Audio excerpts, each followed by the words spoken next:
मन में ना आए, श्वेत दिखने पर भी श्वेतपन मन में नहीं आए। मित्र मैं युवा हूँ इस बात को भी मन में नहीं लाना, मैं वृद्ध हूँ इस बात को भी मन में नहीं लाना, मैं बाल्य हूँ इस बात को भी भूल जाना। यानी जब जिनेंद्र प्रभु के चरणों में जाएं तो अपनी आयु गर्म को मत देखो कि हमारे कितने आयु गर्म चले गए, कि हम किस आयु के अभी वर्ग के हैं। आप तो यूं देखो जैसे बाल्यपने में मैं भगवान के सामने आता था, वैसा ही बालक बन करके इस आयु के होने पर भी मैं आपके सामने उपस्थित हूँ। जैसा मन मेरा श्वेत था बाल्यपने में, वैसे ही श्वेत मन लेकर मैं इस वृद्धावस्था में भी आपके चरणों में आया हूँ। आपको इस बात को याद कर लेना चाहिए। 12वें श्लोक में प्रश्न किया गया है अमोघ वर्ष जी ने। प्रश्न है नलिनी दलगत जललव तरलम किम। सारे प्रवचन का सार ये सामने खड़ा है। तालाब में कमल खिले होते हैं, कमल पत्र के ऊपर पानी की बूंद कितने समय टिक पाएगी। अमृत तीर्थ का भी ध्यान करो, कल मेला लगा था, आज जाकर देखो शांति है। ये सत्य है कि नहीं। वे मंडप कहाँ गए, वे पांडाल कहाँ गए, सबके दिन एक से नहीं होते। यानी जिस क्षेत्र में जिस समय बहुत शुभ कार्य हो रहा हो उस समय देखो कैसी भीड़ होती है, और जब उस शुभ कार्य को पूर्णता प्राप्त होती है उसके बाद तो फिर वहाँ कैसी शांति पसर जाती है।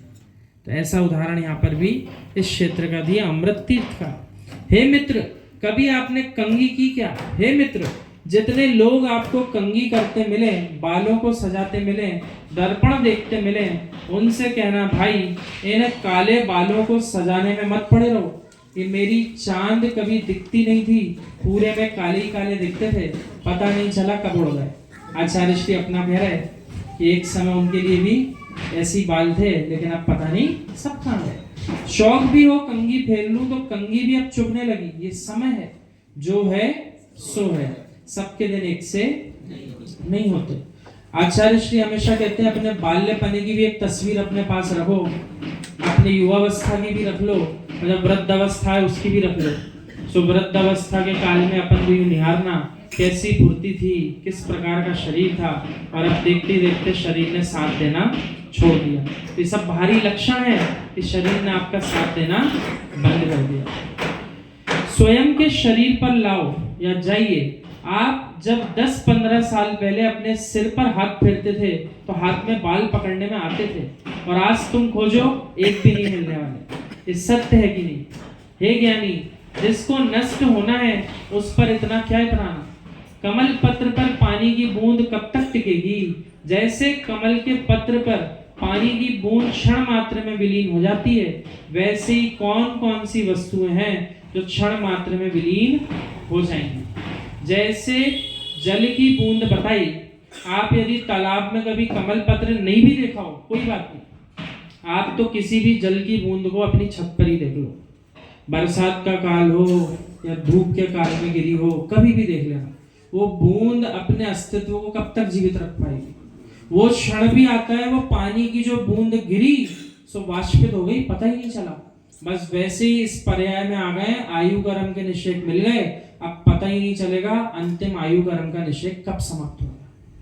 जैसे जल की बूंद कमल पत्र से विलीन हो जाती है, ठहर नहीं पाती, वैसे अपन भी अभी इस पर्याय में आए, सबसे न्यूनतम अवस्था वाली स्थिति में मनुष्य पर। और यूं देखे तो 3 पल्ले तक की आयु ये मनुष्य गति का जीव भोगता है भोग भूमि में जाकर। सो 2 पल्ले की भी होती मध्यम स्थान में, उत्कृष्ट 3 पल्ले की भी भोगता है। लेकिन यहाँ 3 पल्ले तो छोड़ो, 300 वर्ष भी जीवित नहीं रह पाएगा। कितना सा समय?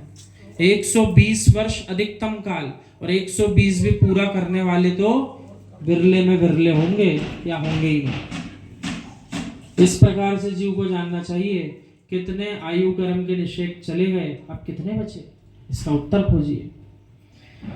कह रहे यौवनम। धर्मचंद्र शास्त्री जी भी सन 88 में भिंड में शिखरचंद पंडित जी के साथ प्रतिष्ठा में थे। इनके प्रवचन चल रहे थे। भिंड की विशेषता, पूरे शहर में माइक लगते हैं, वहां माइक लगा हुआ था। वहां मैं मटकी वाली कुल्फी खरीद रहा था, आचार्य श्री देखो बता रहे। वहां पर आवाज आ रही थी, पंडित जी सबके दिन एक से नहीं होते, अब मित्र अपने आप से मिलो। वो आवाज कहाँ चली गई जिसको लाखों लोग सुनते थे और ताली बजाया करते थे। मित्र, आज लोगों को कान लगाना पड़ता है कि कौन बोल रहा है। यौवन सदा नहीं रहता, यानी काल काल की बातें हैं। जब युवावस्था रहती है तो जीव दौड़ता है, और वृद्धावस्था आने पर तो अपनी आंखों को, पलकों को भी खोलने के लिए ताकत लगाना पड़ती है, पलकें ऊपर नहीं उठती। वो दिन भी आता है इस पर्याय। तो उस दिन के आने के पहले अपन को मित्रता किनसे करना है? अपने दादाजी जैसे जो लोग बैठे हैं इनसे मित्रता करना है। किस बात के पीछे? इन लोगों से भी अपन को एक गुण ग्रहण करना है। आपने जिस प्रकार मंद कषाय के साथ इतनी उत्कृष्ट आयु पाली, इतनी उत्कृष्ट आयु अपन को मिल जाए तो बहुत बड़ा काम हो जाएगा। यदि ऐसी उत्कृष्ट आयु अपन ने भी पाली ना, तो इस पर्याय में आकर के भी अपना बहुत बड़ा काम हो जाएगा। क्योंकि जितने वर्ष अधिक मिलेंगे उतने ही भवों की, कोटि कोटि भवों की, कर्मों की निर्जरा एक एक श्वास मात्र में जीव कर सकता है इस पर्याय में, जो अन्य किसी पर्याय में संभव नहीं है।